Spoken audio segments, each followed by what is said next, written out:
অনেক বছর আগে মরুভূমির এক ছোট শহরে বাস করতেন এক দরিদ্র দর্জি। তার নাম ইউসুফ। ছোট্ট একটা ঘরে তিনি স্ত্রী ও একমাত্র কন্যা মারিয়াকে নিয়ে কষ্টের জীবন যাপন করতেন। তার জীবনে ধন সম্পদ ছিল না, কিন্তু ছিল তৃপ্তি, নামাজ ও আল্লাহর ওপর অটল ভরসা। প্রতিদিন সকালে ইউসুফ বসতেন তার ছোট্ট দোকানে, কিছু পুরনো কাপড়, সুই সুতো আর পাশে একটি পানি ভরা কলসি। মানুষ তার কাছে কাপড় সেলাই করতে আসত, আর সে বিনয়ের সঙ্গে কাজ করত। কারো কাছে কখনো অন্যায় দাম চাইতেন না, প্রার্থনা করতেন, হে আল্লাহ, আমার রিজিক তুমি যেভাবে নির্ধারণ করেছ আমি তাতেই খুশি। অপ্রত্যাশিত রাতে যখন আকাশে পূর্ণিমার চাঁদ উঠেছে, ইউসুফ দোকান বন্ধ করে ঘরে ফিরছিলেন। পথে এক অপরিচিত লোক তাকে ডাকল। লোকটির পোশাক ছেঁড়া, মুখে ধুলো, আর চোখে অজানা ভয়ের ছাপ। সে বলল, ভাই, আমি অনেক দূর থেকে এসেছি, 3 দিন ধরে না খেয়ে আছি, একটু খাবার দাও। ইউসুফ কিছুক্ষণ দ্বিধা করলেন, তার নিজের ঘরেও তো খাবার সামান্য। তবুও তিনি লোকটিকে নিয়ে বাড়ি গেলেন। স্ত্রীকে বললেন, আজ আমাদের অতিথি এসেছে, যা আছে ওর সঙ্গে ভাগ করে খাই। স্ত্রী কিছু না বলে ছোট্ট হাঁড়িতে থাকা এক বাটি খিচুড়ি 3 ভাগে ভাগ করে আনলেন। 3 জন মিলে খেয়ে নিলেন। লোকটি চোখে পানি নিয়ে বলল, তোমার এই দয়া আল্লাহর কাছে পৌঁছাবে ভাই। সকালে ইউসুফ যখন ঘুম থেকে উঠলেন, দেখলেন লোকটি চলে গেছে, কিন্তু দরজার পাশে রাখা আছে এক টুকরো পুরনো কাপড়ের থলে। খুলে দেখলেন ভেতরে সোনার মুদ্রা। স্ত্রী অবাক হয়ে বললেন, এটা নিশ্চয়ই ও লোকটার রেখে যাওয়া পুরস্কার। কিন্তু ইউসুফ বললেন, না, এটা পরীক্ষা। আমরা গরিব, কিন্তু আমি চুরি বা লোভের পথে যাব না। যদি এটা সত্যিই ওর হয়, ও ফিরে আসবে। তিনি সোনার মুদ্রাগুলো একটি কাপড়ে বেঁধে আলমারিতে রেখে দিলেন। রাজপ্রাসাদের খবর। 2 দিন পর শহরে হইচই শুরু হলো। রাজপ্রাসাদের রাজকন্যা অসুস্থ হয়ে পড়েছেন। রাজ্যের সবচেয়ে ধনী চিকিৎসকরাও তাকে সুস্থ করতে পারছেন না। রাজা ঘোষণা করলেন, যে রাজকন্যাকে সুস্থ করবে তাকে আমি অঢেল সম্পদ ও পুরস্কার দেব। অনেকেই গেল, কিন্তু কেউই রাজকন্যাকে সারাতে পারল না। একদিন ইউসুফ তার দোকানে বসে পুরনো কাপড় সেলাই করছিলেন।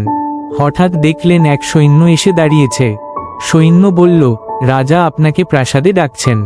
শুনেছি আপনি ভালো মানুষ, আর আপনার ঘর থেকে এক রহস্যময় আলোর কথা রাজকন্যা স্বপ্নে দেখেছেন। ইউসুফ ভীত হয়ে বললেন, আমি তো শুধু একজন দর্জি, রাজকন্যার অসুখ আমি কিভাবে সারাব? কিন্তু সৈন্য বলল, রাজকন্যা বলেছেন স্বপ্নে তিনি আপনাকে দেখেছেন। আপনার ঘরের সামনে একটি আলো জ্বলছিল।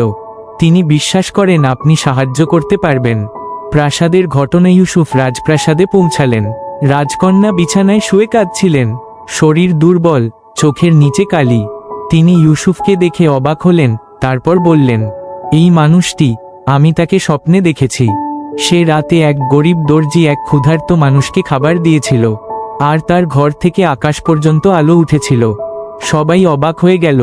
রাজা বললেন, তুমি কিছু বলো হে দর্জি। ইউসুফ বললেন, মহারাজ, আমি কিছুই জানি না। আমি শুধু একজন দরিদ্র মানুষ। আমি কাউকে ক্ষুধার্ত অবস্থায় ফিরিয়ে দিইনি। হয়তো আল্লাহ আমার ছোট্ট দানটাকে কবুল করেছেন। রাজকন্যা তখন বললেন, তুমি কাছে এসো। ইউসুফ রাজকন্যার হাত ধরতেই তিনি গভীর নিঃশ্বাস ফেললেন, চোখ বন্ধ করলেন, আর তারপর হাসলেন, যেন দীর্ঘ সময় পর শান্তি ফিরে এসেছে। রাজকন্যা সম্পূর্ণ সুস্থ হয়ে উঠলেন। সবাই স্তম্ভিত। রাজা কেঁদে ফেললেন এবং বললেন, হে দর্জি, তোমার ঈমানের শক্তিই আমার মেয়েকে বাঁচিয়েছে। পুরস্কার ও বিনয়। রাজা ইউসুফকে প্রচুর সোনা, রূপা ও জমি দিতে চাইলেন, কিন্তু ইউসুফ মাথা নিচু করে বললেন, মহারাজ, আমি শুধু আমার জীবনযাত্রার মতো সহজ রিজিকই চাই। আমি ধনী হয়ে অহংকারী হতে চাই না, বরং আমার দোকানেই ফিরে যেতে চাই। রাজা তার বিনয় দেখে অবাক হলেন এবং তাকে শহরের প্রধান দর্জি বানিয়ে দিলেন। এখন ইউসুফের দোকানে রাজপুত্র ও সাধারণ মানুষ সবাই আসতে লাগল, কিন্তু ইউসুফের হৃদয় আগের মতোই নম্র রইল। একদিন রাজা তাকে জিজ্ঞেস করলেন, তুমি এত বড় মানুষ হলে কিভাবে এত বিনয়ী থাকতে পারো? ইউসুফ হাসলেন এবং বললেন, যে রাতে আমি ক্ষুধার্ত মানুষকে খাবার দিয়েছিলাম, আমি ভেবেছিলাম আমি ওকে দান করছি, কিন্তু এখন বুঝি আসলে আল্লাহই আমাকে সেই রাতে সুযোগ দিয়েছিলেন নিজেকে প্রমাণ করার, আমার ঈমান পরীক্ষা করার। তাই যা পেয়েছি সবই আল্লাহর রহমত, আমার নয়। কাহিনীর শিক্ষণীয় দিক: 1. ছোট দানও আল্লাহর কাছে বড় হতে পারে যদি তা খাঁটি নিয়তে করা হয়। 2. সত্যিকারের দয়া লুকিয়ে থাকে নিঃস্বার্থ কর্মে। 3. আল্লাহ কখনো ভালো মানুষের আমল বৃথা যেতে দেন না। 4. পরীক্ষা আসে শুধু কষ্ট দেওয়ার জন্য নয়, বরং মানুষের অন্তরের আলো জাগানোর জন্য। 5.